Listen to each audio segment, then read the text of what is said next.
కృష్ణా జిల్లా మచిలీపట్నంలో మందుబాబులకు పోలీసులు పనిష్మెంట్ ఇచ్చారు. నడి రోడ్డుపై నడిపించుకుంటూ పిఎస్ కు పోలీసులు తీసుకెళ్లారు. గణేష్ భవన్ దగ్గర మందుబాబులు వీరంగం సృష్టించారు. మద్యం మత్తులో పాదచారులపై దాడి చేశారు. సిటీ కేబుల్ ఆఫీస్ పై మందుబాబులు దాడి చేశారు.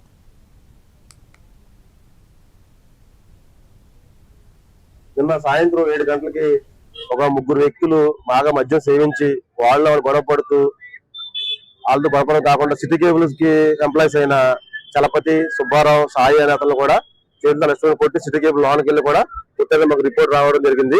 దాని మీద ఎఫ్ఐఆర్ కట్టి ఆ ముగ్గురు నిందితులు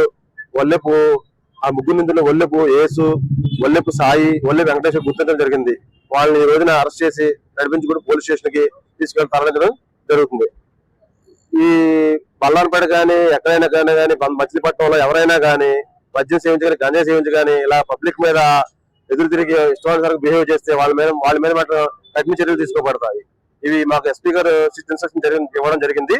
మచిలీపట్నంలో గంజాయి అనే ఈ ఆకతాయి మోకల్ని అరికట్టడంలో ముందుండి నడిపిస్తున్నారు మా సారు. దాంట్లో తిరుగు లేకుండా మేము కఠిన చర్యలు తీసుకుంటామని ఈ పత్రికా ముఖంగా తెలియజేస్తాం.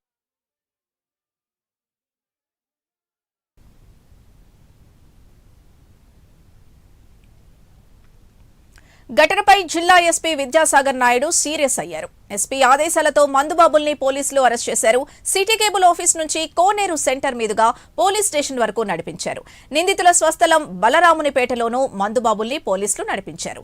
నిందితులపై పలు సెక్షన్ల కింద కేసు నమోదు చేశారు. ఇక ఇదే అంశానికి సంబంధించి పూర్తి డీటెయిల్స్ మా కరెస్పాండెంట్ రాజ్ కుమార్ అందిస్తారు. రాజ్ కుమార్, మందు సేవించిన వ్యక్తులు ఎలాంటి న్యూసెన్స్ క్రియేట్ చేశారు? పోలీసులు ఏమంటున్నారు? ఏదైతే తాగుబోతులందరికీ కూడా ప్రత్యేకంగా పోలీసులు స్పెషల్ పనిష్మెంట్ ఇస్తూ కూడా ప్రత్యేకంగా దాడులకు పాల్పడినా, లేదంటే ఇతర సంఘ విద్రోహక శక్తులుగా వారు తయారైనా, లేదంటే మిగతా ఏ అసాంఘిక కార్యకలాపాలకు వారు పాల్పడినా కూడా వెంటనే స్పాట్ లో ట్రీట్మెంట్ ఇచ్చి వారిని వెంటనే సరిచేస్తున్న పరిస్థితి కనపడుతుంది. నడి రోడ్డుపై నడిపించుకుంటూ పోలీస్ స్టేషన్ వరకు కూడా పోలీసులు తీసుకెళ్లినటువంటి పరిస్థితి మచిలీపట్నంలో చోటు చేసుకుంది. గత రాత్రి గణేష్ భవనం పైన వీరంగం సృష్టించారని చెప్పుకోవాలి మందుబాబులు.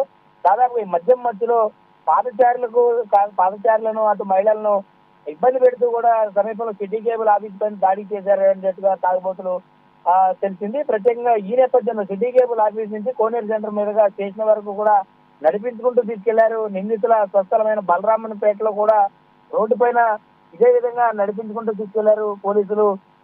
మరి ఈ విధమైనటువంటి రౌడీ మూకలు, తాగుబోతులు, గాంజాయికి సంబంధించినటువంటి వారికి ఇది ఒక హెచ్చరికగా మారనుంది. ఎందుకంటే ఏదైనా ఒక సాధారణంగా పోలీసుల దగ్గరికి వెళ్ళిన వాళ్ళంటేనే అంటే ఏదైనా తప్పు చేస్తేనో, లేదంటే అక్కడ వారికి ఏదైనా అన్యాయం జరిగితేనో వెళ్తారనే పరిస్థితి. కానీ పోలీసులు ఈ విధంగా రోడ్డు పైన నడిపించుకుంటూ వెళ్లి వారికి సంబంధించిన వారిని ఎవరు కనిపించినా కూడా ఏదైతే జరిగినటువంటి తప్పు, ఇతను ఎందుకు అరెస్ట్ చేశారనేది కూడా తెలియజేస్తూ కూడా వెళ్ళడం అనేది వారికే ఒక అవమానకరంగా ఉంటుంది. కానీ ఇక మీదట ఇలాంటి వారు ఎవరు కూడా ఇలాంటి ఘటనలు చేసి పునరావృతమైనటువంటి కార్యకలాపాలు చేయకుండా పోలీసులు అయితే గట్టి ట్రీట్మెంట్ చేస్తున్నారు.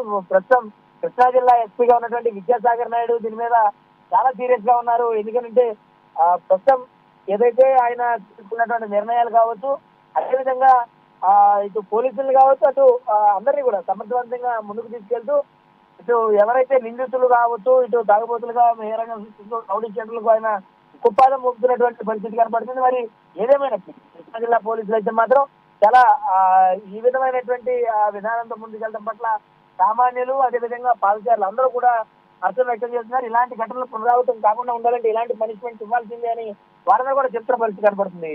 సింధు. Thank you Raj Kumar.